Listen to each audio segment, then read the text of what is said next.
Hi guys, how you going? Campbell here from Autodidactic and back with another video about what is buried underneath Melbourne and Sydney and all of Australia. And this article pretty much tells us that Melbourne has had a mud flood. It's the same old story though, but we'll get into that. So thanks for joining me and let's jump into the mud flood of Melbourne.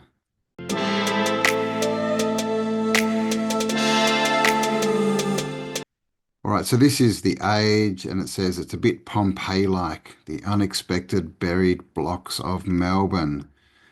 Now, this photo here, this is from 1922, I believe, and basically they've unearthed this wooden fence, a picket fence, right? And you can see, at least a metre or so under the ground, and this is back in the 20s. So it's interesting that it's a wooden fence to me as well. Like, how recent was this inundation? And it says, what they must have wondered nearly a century ago, when a metre down in Melbourne clay, their shovels found a picket fence, its planks still hard and neatly rowed. At its base had emerged a wooden track, and nearby the stump of a long ago chimney. So they found brick chimneys under there as well.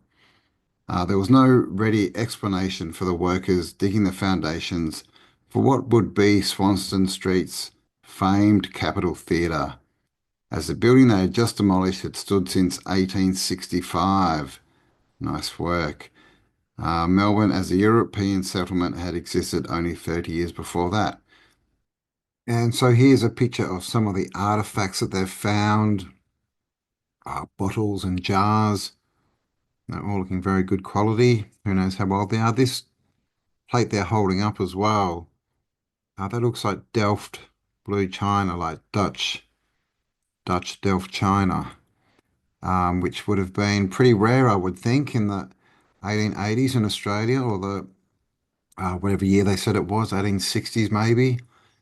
It says the discovery was remarkable enough when Jim Whelan, who was Whelan the Wrecker and knocked down half of Melbourne, by the way, the man responsible for the theatre's dig, to souvenir the fence for his own backyard and for two anonymous and well-heeled Melbourne gents to pose for the picture.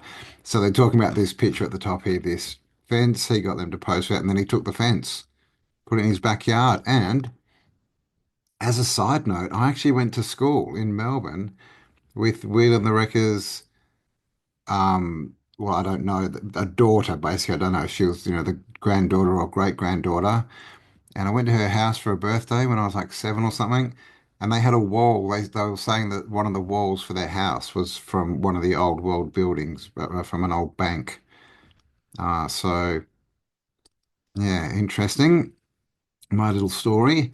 It says archaeologists were no more confounded than in 2007 when they unearthed a preserved neighborhood block the size of four or five tennis courts, meters below the ground. And here we have that image. And as you can see, clearly meters below the ground, which probably means, as we all know, that this building here, this old bluestone, probably goes meters into the ground as well, right? This looks like a footing or something for a building, maybe. And it says some of the theories the archaeologists tossed around were that they were digging into basements. So basically, underground structures, right? Because they couldn't explain why there was so much dirt on top of them in such a short time in, Melbourne's history. But it says, but then how to explain the evidence of gardens, windows, and fireplaces? All right, we've all come up against the windows, I'm sure, in our research, the mud flood windows, and people trying to tell us, no, no, they're for basements or whatever.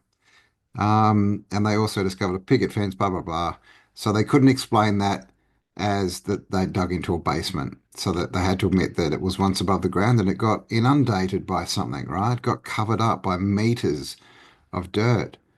The Alliance Archaeology Study, Heritage in Ruins, an investigation into Melbourne's buried blocks, reveals details of a forgotten campaign throughout the 1850 and 60s by Melbourne's then council to raise the levels of swampy Melbourne's putrid streets. So there you have it. After all this, They find a paper and realize that it was Melbourne itself that covered 2 meters of the whole, the whole city in 2 meters of dirt to cover up a swamp, no less. So that means it would have all needed to be compacted. There would have been a lot more than the 2 meters. It would have sunk into the bog. There would have had to be massive drainage issues. Um, there would have had to be all new drainage, pipes and things put in to drain it away. So you don't just fill the streets with a couple of meters of dirt. Something else filled the streets with a couple of meters of dirt, with a couple of meters of dirt. As we all know, right? It's the mud flood, and they're basically just telling us, and their convenient excuse as to why they don't know that this stuff is below the ground is that um, the council covered it up in meters of dirt in the 1850s and 60s and forgot to tell anyone, apparently.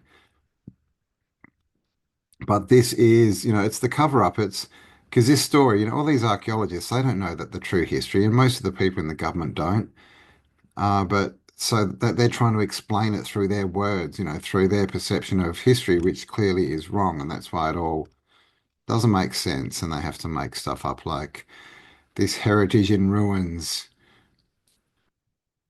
which reveals details of forgotten campaigns of covering Melbourne up in meters of dirt.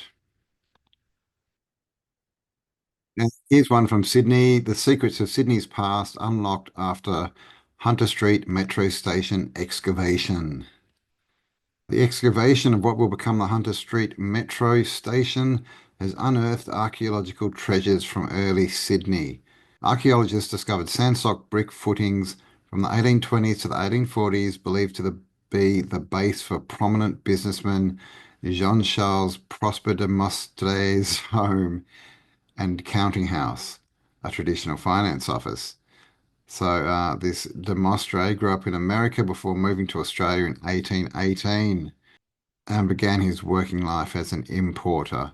So here's some of the things that they have dug up from beneath the ground. So utensils, spoons and things, some glassware, vaseware, bottles, bits and pieces. And so they're trying to basically explain all what they've found away with just this one money changer office, attributed to this man in the 1820s.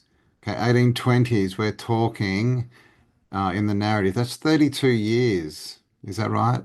Yes, 32 years after Captain Cook landed the first fleet in Botany Bay with 1,000 people. I think it was 700 convicts, and they set to work. And just 32 years later, they had, big buildings and monetary exchange offices. This picture here, they say this is from 1850, but still pretty close. But what they found underground is this actual footings.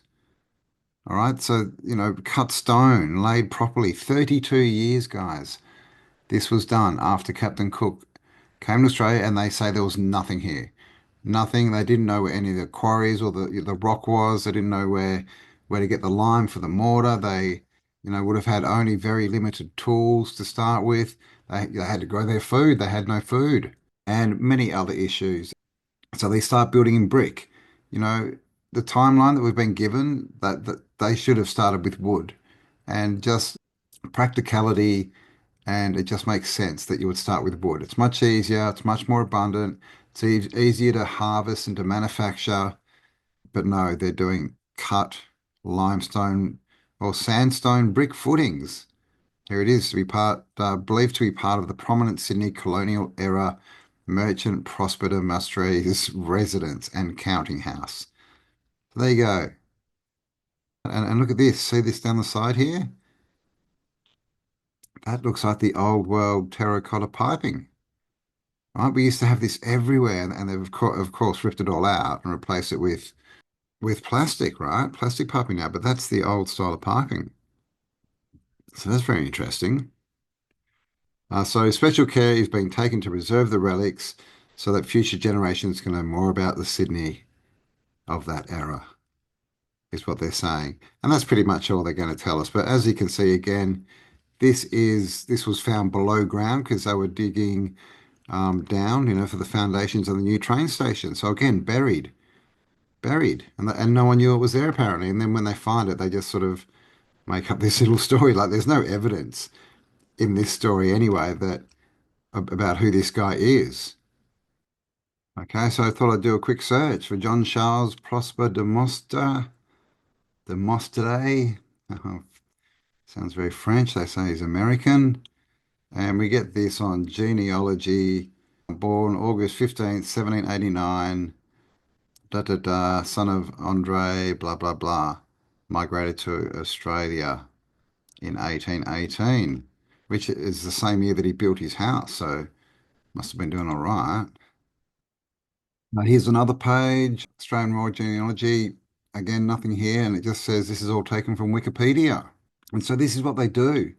They can literally just put a Wikipedia entry because anyone can put a Wikipedia entry in, and then they enter it into the narrative, and then people, copy it, or they just sort of put a few more websites up, and that's it, right? It's got all the same, dates that we saw before, and then a bit written up about him, background, right? So you see we've got the Wikipedia, we've got the biography, Australian Dictionary, right? So this is Australian government as well. Okay. Then the Genealogy Society, Australian, right? And then down here, this is just about the article we've been reading. So we do actually have, oh, that's Andre. That's not who we're looking for, Jean. Marianne. So there's no pictures of him. And just this very vague, weak story of this dude that they invented to have built this stuff. Like no, there's no pictures of who he is, and all we're getting is these pictures of this excavation that they have said is his house. And in this picture, you can see they're digging up some of the relics here or taking them out, the bottles and things. You can see this is a red brick wall. All right, red brick wall, and this is under the ground. This is what they've uncovered. Okay, so it's an old world building that's been covered up by the mud flood. At some point, it's been knocked over and covered in and built on top of. And that's what we're looking at here. The mud flood in Australia, in Sydney and Melbourne. So there you go, guys. Just a short video just showing you that they're digging stuff up under the ground, proving to us that this is a mud flooded city. It's an old world city, and they're just making up stories basically to try and explain that this is all within their timeline, right? It all happened since 1788 when Captain James Cook landed in Botany Bay. But that timeline is pretty quick and doesn't really make any sense at all. So there you go. Thanks for spending some time with me. Hope you enjoyed that one. If you do want to support this channel, you'll find links below. And stay awesome, and I'll talk to you on the next upload. Bye for now. Remember, in the end, nobody wins unless everybody wins. Come on!